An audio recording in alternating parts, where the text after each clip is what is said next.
نور علی در روزگار همسری پیدا نمیشد از برای فاطمه، از منحدت الروح باکیت العین محترقت القلب یغشی علیها ساعة بعد ساعة وتقول لولديها أين أبوكم الذي كان أشد الناس شفقة عليكما فلا يدعكما تمشيان على الأرض ولا أرى يحملكما على عاتقه كما لم يزل يفعل بكما حتی ما. نگاه به بازماندگان پیغمبر حسنینش نور دیدگانش میکرد، میفرمود کجا شد؟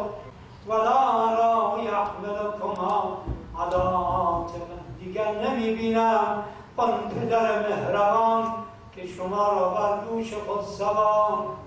نگاه به فرزندانش یتیمان رسول الله میافتاد، متأثر میشد، گریان میشد، حتی که همان گونه که عرض شد یغشی علیها ساعة بعد ساعة، معلوم میشود مکررا بیبی هی بیهوش میشد، غش میکرد، به هوش میآمد.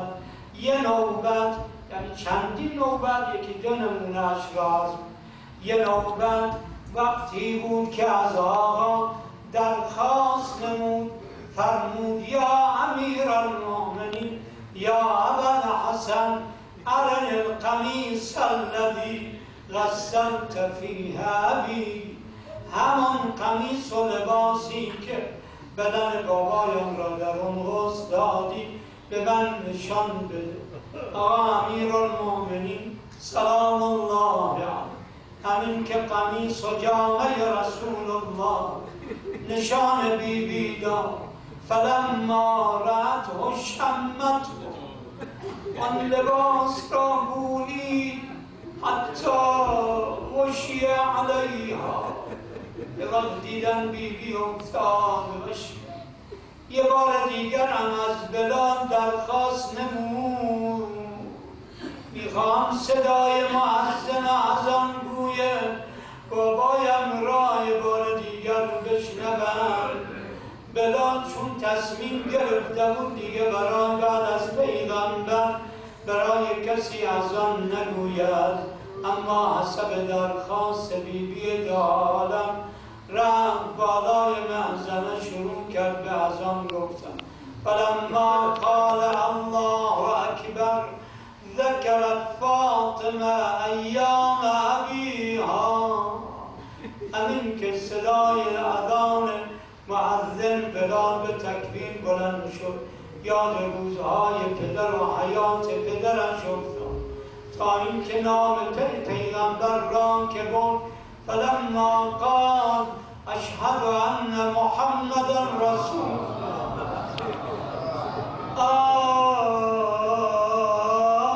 یه وقت دیدن بیبی افتاد روی زمین غش کرد، رفتن به بلال اطلاع دادن بلال دیگه اذان نگو، قطع کن اذان گفتنت را، فقد فارقت ابنت رسول الله روح الدنیا، دختر پیغمبر از دار دنیا رفت.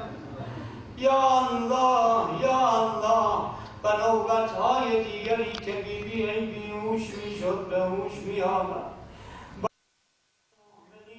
سلام الله علیه میشنید پیوسته از خدا این حوائج، وقتی که حاجت سیوم بیبی را میشنید که از خدا میخواست از چه زودتر به بابایش ملحق گرداند، میفرمود عافاک الله و ابقاکی، امیدوارم خداوند تو را عافیت دهد باقی بدارد. از میکرد یا ابوالحسن ما اسرع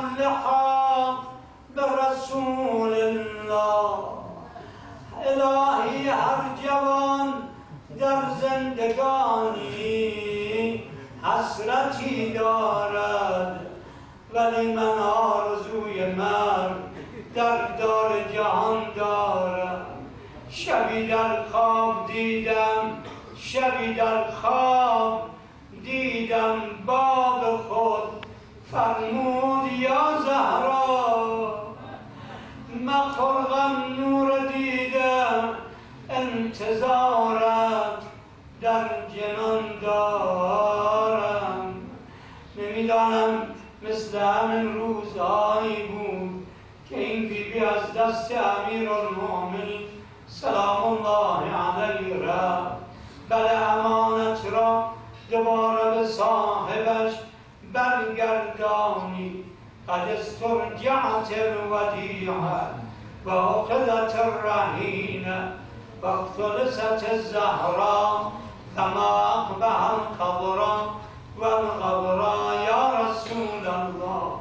ولی باید عرض کنم یا امیرالمؤمنین، این امانتی که دو نوبت پیغمبر به دست شما سپرد، یکی در شب عروسی و زفافش، یکی هم قبیل رحلت و وفاتش، این را به رسم امانت به دست شما سپرد.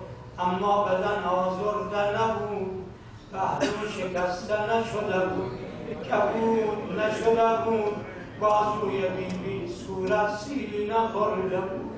یا الله، ولی جا داشت گوید خاتم دین به شیر حق که ای محزون و غمگین.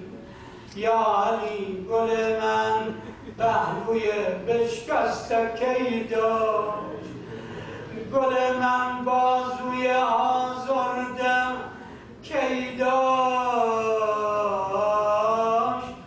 گل من صورت لیلی نبوده، گل من دامت سیلی نبوده. ما خدا به پیغمبر هر عرض نمود و ستنبئک ابنته بالتضافر امتك على هضمها فاعفها السؤال واستغفرها الحال. فكم من غريب معتلج بصدرها لم تجد إلى ضفه سبيلا. وستقول ويحكم الله وهو خیر الحاکمین.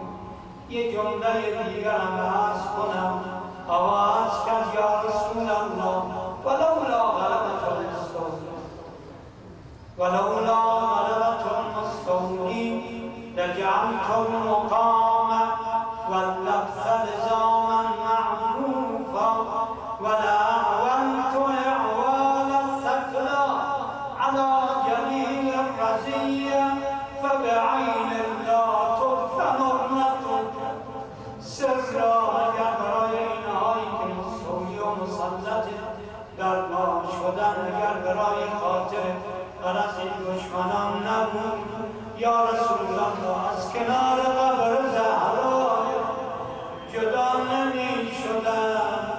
امانند زن جوان و از دست داده و دادیدش می ریختن، ناله و فریاد می زدن.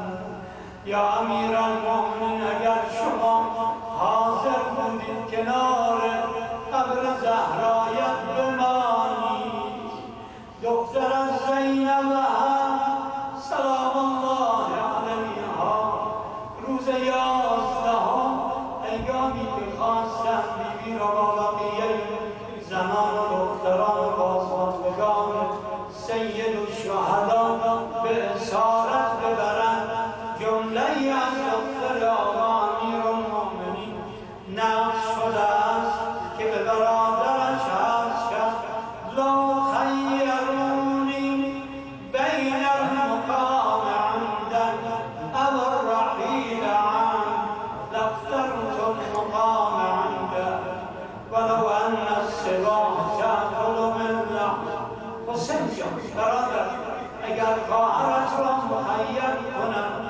نمیخوای کربلا باشی کنار این بدن پاره پاره و بی سر حسین سایر عزیزان یا بابا اسراب عزیز کنار بدنت میموندن هرچه درندگان بیابان بدن خارق لابدن اما چون نیست چاره میروم دیگه خانه امیرالمومنین داره خاموش میشه. چه خانه؟ کدام خانه؟ دلداری بریم مدینه؟ دلداری بریم در خانه‌ای که رسول خدا احترام میکرد؟ دلداری اون در رو ببینی اما وقتی نزدیک شدی دیگه همونجا بیتاب رو زمین میافتی. آخه این چیز میبینی این در سوخته شده. چه شده در این در؟ قضایایی بین در و دیوار واقع شده. یا صاحب الزمان آجرک الله فی مصیبت جدتک المظلومه. اون بیبی که مظلومه است جهرن اما مقبور است سرن. در روز روشن فبعین الله تدفن ابنتک سرا. مخفیانه دفن شود اما در روز روشن مقابل دیدگان همه بیان به درب خانه‌اش جسارت کنند.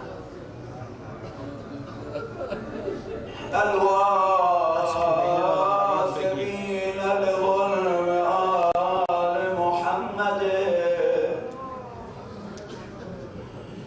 و محمد ملقا بلا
مسجد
چراغ خونه علی زود بود خاموش.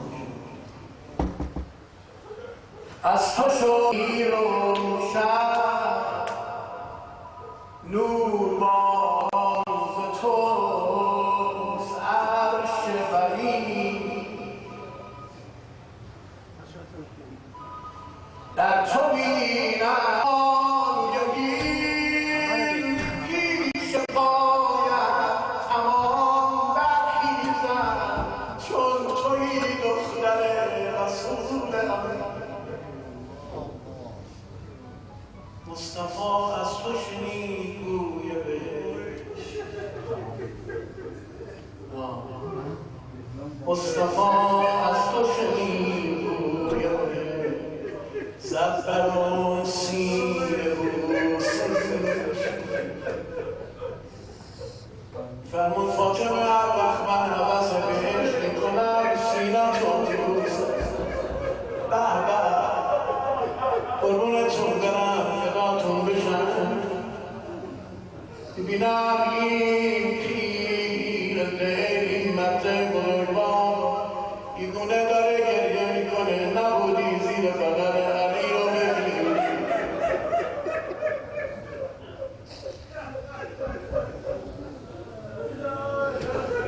خانم چه کردی با این دلا؟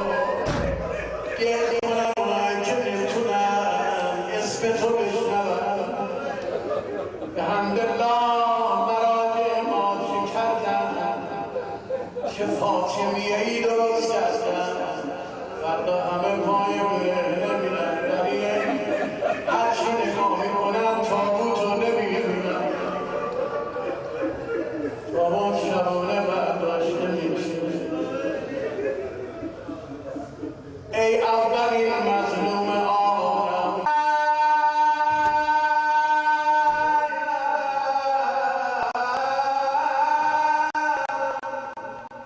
با فتح شیدن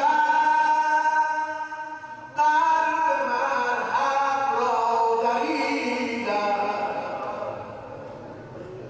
چون کوه بنشستم به روی سینه مردان خصم خدا را سر بریدم.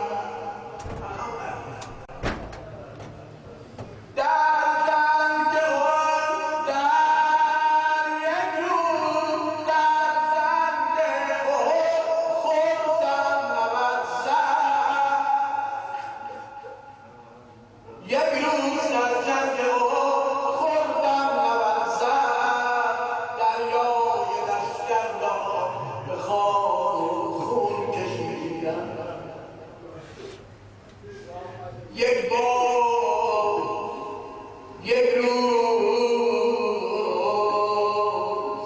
قربون تو علی برم من، فدای تو علی برم بشم من.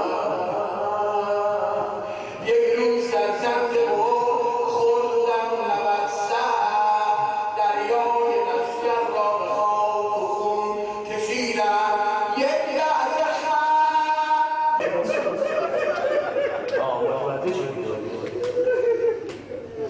تو هیچ کدوم از غزوات نتونستن علی رو از پا بیندازن. فقط یه جا بود که دیگه گفت فاطمه نمیتونم بلند بگم علما حوازه بزرگ بچه بزرگوار قربون هشت شش دارم همه اونایی که برای زهرا دارید میسوزید ها. اما یا سال در زمان منو ببر، اما از آن وقتی که زهرایم زمین خورد، اما از آن وقتی که زهرایم زمین خورد، جان دادم خود را به چشم خویش دیدم. زهرا جون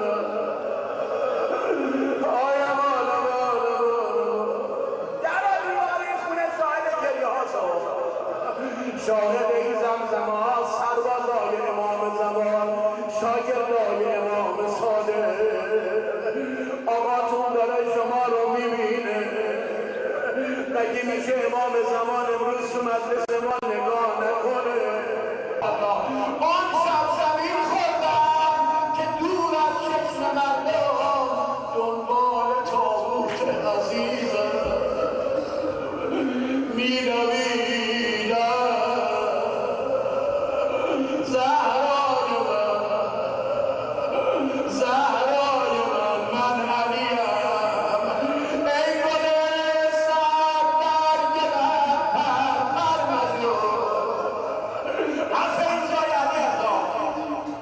ای گل سر در گلم پر مجنون. شمع من خاموش و خاکستر مجنون. جان حیدر، جان حیدر، دست در پهلو مگیر.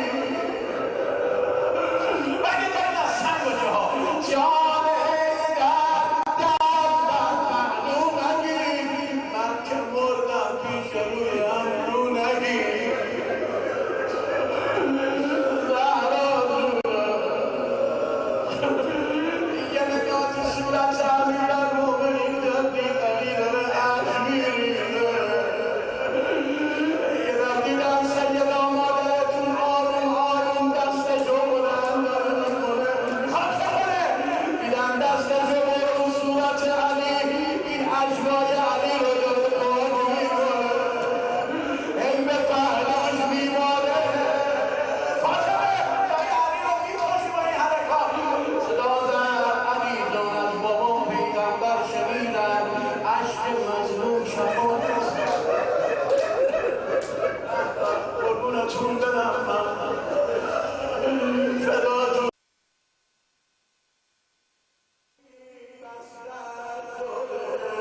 پروای خاکستر شده. علی منو ببر یه جمله دیگه میخوام بگم. علی شب‌های چطور سحر یک دم نخفتم. شب‌های چطور سحر یک دم نخفتم. از سینه و بازو و پهلویم نبردم. حالا میخوام بگم از سینه و بازو و پهلویم نبردم. حالا میخوام بگم ببین زین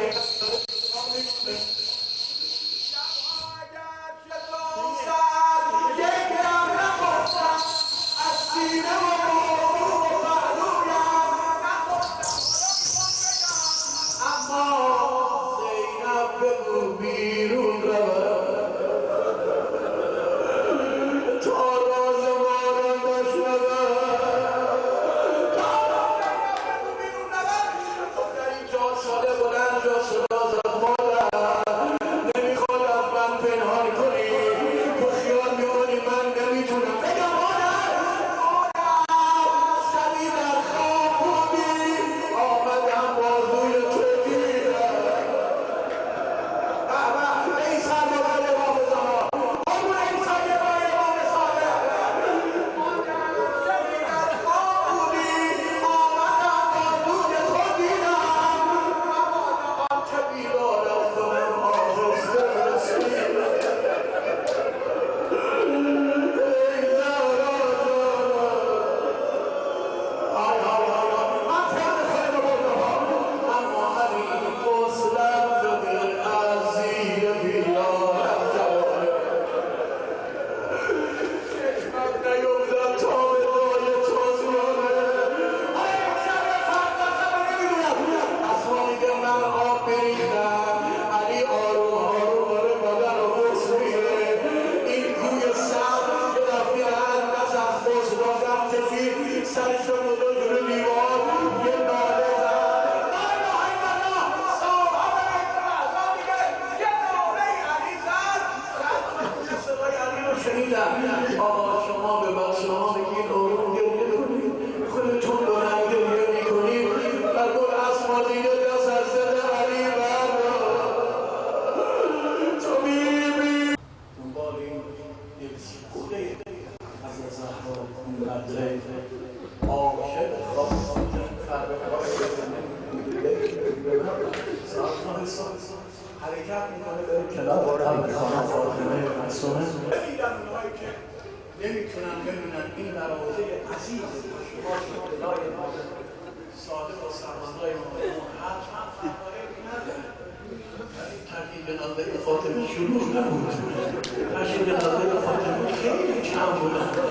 بارون بچه ها آسینشون دهنشون میکرد صدا به گریه بلند نکنه، ولی فردا دار این منظری که ما عزیز فردا خیابون برای فاطمه گریه میکنیم، ولی کسی نزد زیر بغل علی رو بچه ها از سینه مادر برداره، آروم آروم علی حسن این از سینه مادر برمیداره، ولی کربلا جزیره بود دختر حسین اینی که مادر برداشتن مادر بازم به تو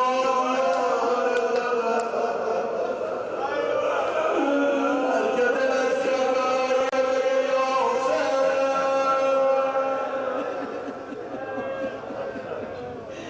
حسین